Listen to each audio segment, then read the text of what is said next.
Bonjour et bienvenue. Alors aujourd'hui, la source qu'on va examiner, ce n'est ni un article ni un livre. C'est une image, un simple dessin qui ressemble un peu à une carte au trésor pour initier, on dirait. C'est le schéma d'un circuit électronique. C'est ça. Pour décrire ce qu'on a sous les yeux, c'est assez minimaliste. À gauche, un cercle avec une vague dedans, étiqueté V1, 12 volts. Au centre, on a 4 petites flèches avec une barre de vent, D1 à D4. Elles sont disposées en losange. Un peu comme une formation de danse. Oui, voilà. Et enfin, un fil en zigzag R1, 1 kΩ.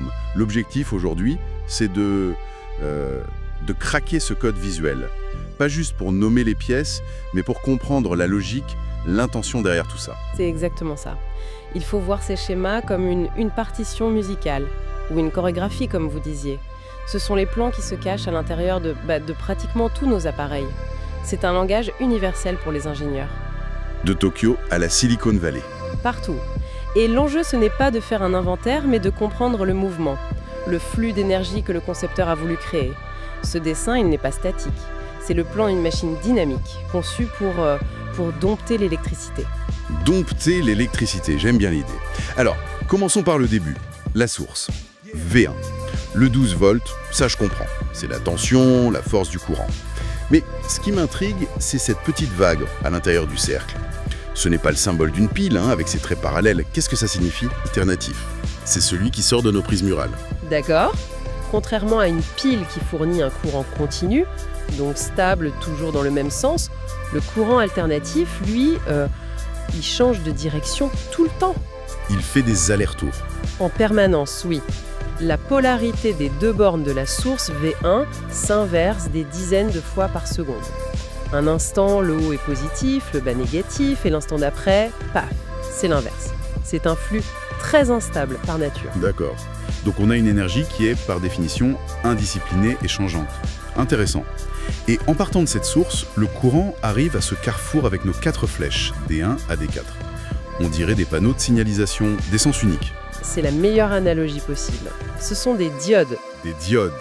On peut voir une diode comme un videur de boîte de nuit pour les électrons. Il a une consigne très simple. Ah oui, toi tu passes, si tu viens dans le bon sens, celui de la flèche, et toi tu ne passes pas, si tu essayes de remonter à contre-courant. C'est un clapet anti-retour électronique en fait. D'accord. Des gardiens donc. Mais des gardiens qui appliquent la consigne bêtement, c'est ça? Le courant ne peut jamais les forcer à changer d'avis. Jamais. C'est leur force. Cette obéissance aveugle, c'est précisément ce que l'ingénieur utilise pour diriger le trafic. D'ailleurs, c'est une invention fascinante. Avant les diodes à semi-conducteurs qu'on utilise aujourd'hui, on faisait ça avec des tubes à vide. Des tubes à vide. Oui, des sortes d'ampoules. C'était fragile, ça consommait beaucoup d'énergie. Le passage à ces petits composants solides a été une vraie révolution. C'est ça qui a permis la miniaturisation de toute notre électronique. On imagine mal un chargeur de téléphone avec des ampoules dedans. Bon, et pour finir le tour des acteurs, il y a ce composant R1, avec son dessin en zigzag et son étiquette 1 kΩ. C'est lui qui subit toute l'action. Exactement. R1, c'est une résistance de 1 kΩ. Son rôle, c'est de résister au passage du courant. Mais ici, dans ce schéma, elle représente surtout ce qu'on appelle la charge. La charge. C'est la destination finale du courant, l'appareil qui va utiliser cette énergie. Ça peut être une LED, un moteur, un microprocesseur. C'est sur elle qu'il faut se concentrer pour comprendre le but de la manœuvre. Ok, donc on a nos pièces, une source qui change tout le temps, des portes à sens unique, et la pièce qui utilise le courant. Mais pour l'instant, ça semble juste un assemblage un peu bizarre. C'est en suivant le parcours du courant qu'on va comprendre le génie du truc, j'imagine. C'est la seule façon. Il faut se mettre dans la peau d'un électron et voir où les diodes nous obligent à aller. Parfait. Alors, premier scénario. La source V1 est dans sa première phase. Le pôle du haut est positif, celui du bas est négatif. Le courant sort du pôle positif, il se lance, et il arrive au premier croisement, entre D1 et D2. Que se passe-t-il? Alors, le courant arrive face à 2 portes. La porte D2 lui présente une barre. C'est un sens interdit. Le videur dit non. Voilà, le videur lui dit non. Donc il n'a pas le choix. Il est obligé de s'engouffrer dans la seule voie ouverte, celle de la diode D1. Logique, il franchit D1, il continue, et là, il arrive tout en haut de notre résistance R1. C'est ça. il n'a pas d'autre choix que de la traverser. Et donc, il la traverse du haut vers le bas. Précisément, il la traverse du haut vers le bas et il faut bien noter cette direction, c'est crucial pour la suite. D'accord. Arrivé en bas de la résistance, il se retrouve à une autre intersection face à D3 et D4. Et là, même logique, D3 lui barre la route. Donc la seule sortie, c'est D4. La seule porte de sortie, c'est D4 qui le laisse passer. Et une fois D4 franchi, il a un chemin tout tracé pour retourner à la source, au pôle inférieur qui est négatif. Et la boucle est bouclée. C'est clair. Trajet pour la première mi-temps, D1, R1 de haut en bas, puis D4. Mais on a dit que la source était alternative. Donc, tout s'inverse. L'arbitre siffle, exactement. Le pôle du bas devient positif, celui du haut négatif. Le point de départ change complètement. Le courant part maintenant d'en bas. C'est ça. Il part du pôle inférieur, qui est maintenant positif. Il arrive à l'intersection entre D3 et D4. Il regarde vers D4. Mais c'est un sens interdit maintenant. Exactement. Il voit le dos du videur, la diode D4, qui était sa porte de sortie juste avant, est maintenant une barrière. Attendez, donc il est obligé de prendre l'autre chemin, par D2. Il n'a pas le choix. Après D2, il arrive... Mais c'est étrange, il arrive aussi en haut de la résistance R. Il est parti d'en bas et il se retrouve au même point de départ que le courant qui venait d'en haut. Comment c'est possible? C'est toute la magie de cette configuration en losange. Peu importe que le courant arrive par la route du haut, via D1, ou la route du bas, via D2, les deux chemins convergent exactement au même point, le sommet de la résistance R1. C'est absolument génial. Et donc, Il traverse la résistance R1, encore une fois, du haut vers le bas. encore une fois, C'est incroyable. la direction du courant dans la résistance ne change jamais. C'est le cœur du système. C'est l'objectif de toute cette chorégraphie. Le courant d'entrée a beau faire des allers-retours, le courant qui traverse la charge, lui, est forcé de toujours aller dans le même sens. Et pour finir le trajet, Pour finir, une fois en bas de R1, il ne peut pas remonter par D1, donc il doit passer par D3 pour retourner au pôle supérieur de la source, qui est devenu négatif. Et voilà, la boucle est bouclée, à nouveau. si on résume, cette structure est une sorte de machine à trier le courant.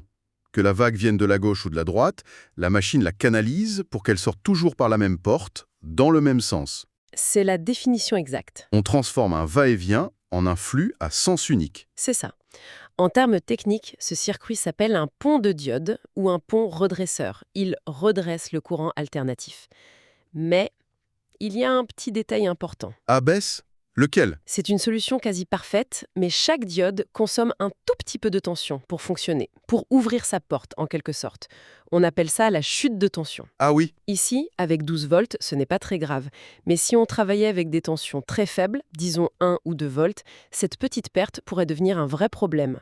C'est une de ces contraintes du monde réel qui n'apparaît pas sur le schéma parfait. d'accord, un petit péage à payer à chaque porte.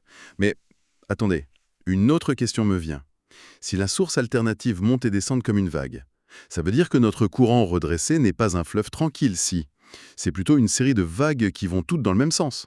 Mhm. Le courant passe de 0 à un maximum, puis retombe à 0, puis remonte.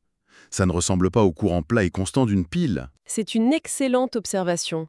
Et c'est tout à fait exact. Ce qu'on obtient en sortie, ce n'est pas un courant continu parfait. C'est un courant continu pulsé. Pulsé. On a bien forcé le courant à aller dans un seul sens, mais il garde le rythme, la pulsation de la source. Et vous avez raison, pour la plupart des circuits électroniques, c'est encore trop chaotique. Alors, à quoi ça sert? Pourquoi faire tout ça si le résultat n'est pas encore directement utilisable? C'est la question fondamentale. Parce que ce circuit, c'est le pont. C'est le pont entre deux mondes qui sont incompatibles. Deux mondes incompatibles. Oui. D'un côté, le monde de la production et de la distribution d'énergie, qui utilise le courant alternatif parce qu'il est facile à transporter sur de longues distances. Et de l'autre, le monde de l'électronique, nos téléphones, nos ordinateurs, dont les microprocesseurs ont un besoin absolu de courant continu, stable et prévisible. Comme celui d'une pile. Exactement. Il y a donc une incompatibilité fondamentale entre l'énergie du réseau et les besoins de nos gadgets. D'accord, je vois. Et ce simple montage de 4 diodes, c'est la toute première étape, la plus cruciale, qui se produit à l'intérieur de chaque chargeur que vous branchez au mur. C'est le traducteur universel. Sans lui, 99% de notre technologie moderne serait utilisable. C'est fou de se dire ça. J'ai un tiroir à la maison, le tiroir de la honte, plein de vieux chargeurs de toutes les formes pour des appareils que je n'ai même plus. Et vous me dites que caché à l'intérieur de chacun de ces petits boîtiers en plastique, il y a cette même chorégraphie silencieuse qui se déroule des dizaines de fois par seconde? C'est exactement ça. La forme du boîtier change, la puissance change, mais ce principe de base est quasi universel. C'est un des piliers de l'électronique de puissance, un concept d'une élégance et d'une efficacité redoutables. Pour résumer notre exploration, ce qui semblait n'être qu'un schéma un peu abstrait est en fait une machine conceptuelle incroyablement ingénieuse. Cette disposition en losange n'est pas un hasard, c'est une solution brillante pour prendre un courant chaotique et le forcer à suivre une discipline de fer. Au moins pour sa direction. C'est une belle conclusion. On est parti d'un simple dessin pour arriver à un principe fondateur de notre monde technologique. Tout à fait. Et ça nous ramène à votre remarque très juste de tout à l'heure sur le courant pulsé. On a résolu le problème de la direction, mais pas celui de la stabilité. Le courant ressemble maintenant à une chaîne de montagnes, une succession de bosses. C'est ça. Le défi suivant pour l'ingénieur, c'est d'aplanir ce paysage, de combler les vallées pour obtenir une ligne bien droite, un courant vraiment continu. Un peu comme un barrage qui régule le débit d'une rivière pour le rendre constant. C'est l'image parfaite. Et donc, pour prolonger la réflexion, la question qui se pose est la suivante. Pour résoudre ce problème des impulsions que vous avez identifié, quel type de composant électronique pourrait bien jouer ce rôle de réservoir? Quel composant pourrait emmagasiner l'énergie au sommet des bosses pour la restituer dans les creux? Un peu comme un barrage hydraulique qui lisse le débit d'une rivière, assurant un flux constant même si la pluie en amont est irrégulière. C'est toujours l'étape qui vient juste après notre pont de diode.